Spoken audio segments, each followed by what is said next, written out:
With me now is Republican Congressman Byron Donalds of Florida. Congressman, thanks so much for being here. I assume you are going to vote for impeachment. You did last week. Do you think it'll pass tonight? It will pass tonight. Now that Leader Scalise is back on the floor, there's nothing that can happen that will scuttle that effort. Look, at the end of the day, Alejandro Mayorkas has not done the job that he was hired to do. Our border is not secured. He has not followed federal law, the essence of federal law, and he has lied to Congress about this. Everybody has seen the videotape of him telling members of Congress time and time again that the border is secure. But the American people clearly see that it is not. It is not just Republicans that see it. Democrats see it as well. Cities like Denver, Boston, New York, Chicago are overrun with illegal immigrants. Alejandro Mayorkas must be held accountable, and he will be held accountable tonight. Former secretaries of Homeland Security, the country's largest police union, even conservative constitutional law experts, however, say this shouldn't happen, that there's no evidence he committed high crimes and misdemeanors. And they also warn this could be a dangerous precedent in the future, impeaching people for enforcing policies you don't like. Why are they wrong? Because the border security provisions of federal law are very, very clear. Asylum was never designed to operate the way it is under Joe Biden and Alejandro Mayorkas. Turning border agents essentially into process servers was never the design of CPB ever designed by Congress. Those are violations of federal law. And I know that there are disagreements by some scholars, and that's all well and good. But the laws that have been passed in this chamber, in previous Congresses, before this one, never contemplated that you would have a Secretary of Homeland Security who would be so flagrant into allowing millions of people into our country and allowing the drug cartels to have operational control over our southern border, making to a tune $15 billion a year. That's what's happening today. No Congress ever contemplated that.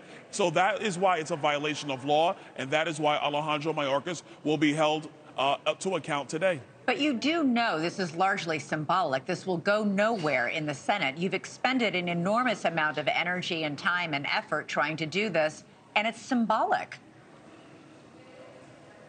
Well, first of all, we can't control what the Senate is going to do. The Senate has a responsibility to investigate the articles of impeachment drafted by the House and then go through their process with full merit in the Senate.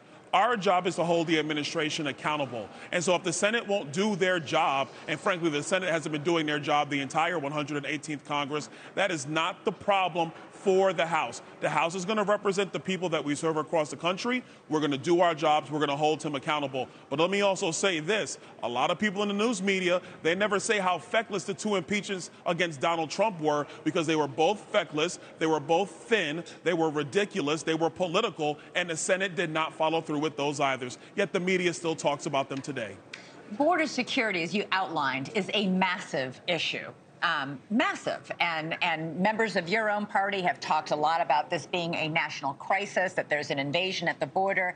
And yet many of you have refused in the House to take up a bill that some of the most conservative members of the Senate worked 4 months to craft, one that many Republicans said would have been the best bill possible. Why not at least vote on that bill? Talk about it, debate it. Well, a couple things. Number one, the most conservative members of the Senate did not craft that bill. That was crafted by Mitch McConnell and a couple of people that he wanted to work on that thing in the Senate. Rand Paul didn't work on it.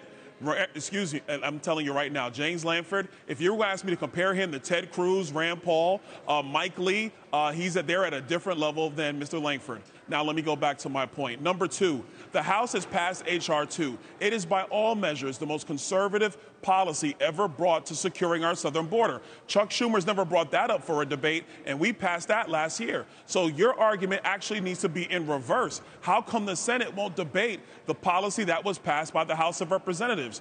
The reason why they won't debate it or bring it up for a vote is because it actually secures our southern border once and for all, and it ends all of Joe Biden's terrible policies, which have hurt all of our states and all of our cities, no matter what your politics are. Okay, well, Senator Langford, just to say, has the second most conservative voting record in the Senate, that is a fact about his voting record and his level of conservatism. But I wanted to get your response. But he still negotiated a bad bill.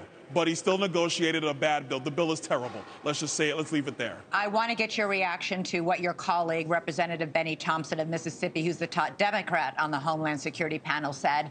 He said Republicans are trying to, quote, distort the Constitution and the Secretary's record to cover up their inability and unwillingness to work with Democrats to strengthen border security. Your reaction?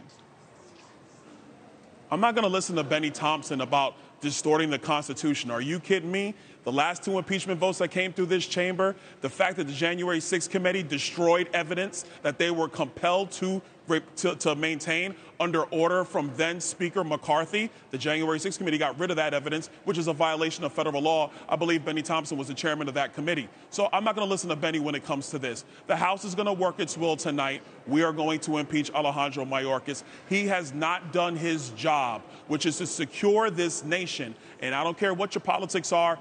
Every American knows it. The polling demonstrates that every American knows it. The Biden administration knows it. They need to reverse course and do the right thing on behalf of the American people. Thanks so much for watching. Go to joinnn.com to find NewsNation on your television provider.